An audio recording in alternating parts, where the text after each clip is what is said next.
আসসালামু আলাইকুম। আজকে আমরা কথা বলবো বাংলাদেশের অন্যতম উজ্জ্বল পেস বোলার মুস্তাফিজুর রহমান ও আইপিএলে তার খেলা নিয়ে যে বড় ইস্যু দাঁড়িয়েছে সেটা সম্পর্কে। চলুন শুরু করা যাক।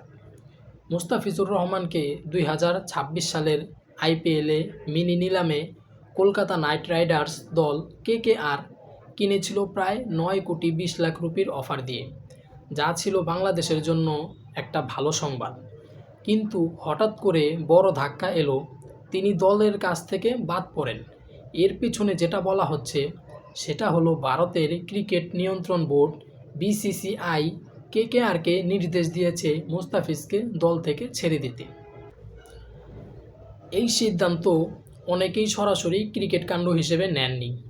এর ফলে দেশে শুরু হয়েছে ব্যাপক প্রতিক্রিয়া এবং অনেকেই বলেন এটা শুধু খেলার সিদ্ধান্ত নয়, বরং রাজনৈতিক ও সামাজিক ইস্যুও জড়িয়েছে।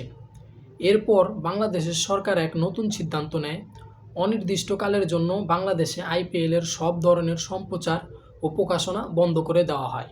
এর মানে হলো এখন থেকে আর কোনো টিভি চ্যানেল বা অনলাইন প্ল্যাটফর্মে বাংলাদেশে আইপিএল দেখা যাবে না যতক্ষণ না নতুন কোনো সরকারি সিদ্ধান্ত আসে।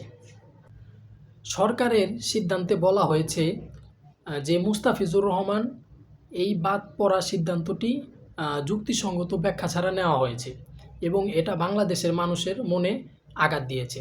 তাই এই টিভি সম্প্রচার বন্ধের সিদ্ধান্ত নেওয়া হয়েছে। এটা শুধু একটা খেলোয়াড়ের ইস্যু নয়, বরং দুই দেশের সম্পর্ক, জাতীয় অনুভূতি এবং ক্রিকেট রাজনীতি কূটনীতির মিলিত প্রভাব হিসেবে দেখা হচ্ছে। আপনাদের মনে হতে পারে, মুস্তাফিজ কি আর কখনো আইপিএলে খেলতে পারবেন? এখন সেটা বলা মুশকিল, কারণ এই পরিস্থিতি এখনও শীতল হয়নি এবং বাংলাদেশে ও ভারত উভয় পক্ষই নিজেদের অবস্থান নিয়ে কঠোর। এটা ছিল সাম্প্রতিক এবং গুরুত্বপূর্ণ আপডেট মুস্তাফিজুর রহমানের আইপিএল ইস্যু নিয়ে। যদি আপনাদের আরও বিশ্লেষণ, মতামত বা পরবর্তী খবর জানতে ইচ্ছে করে, কমেন্টে জানাবেন। ভিডিওটি ভালো লাগলে লাইক, শেয়ার ও সাবস্ক্রাইব করতে ভুলবেন না। ধন্যবাদ সবাইকে।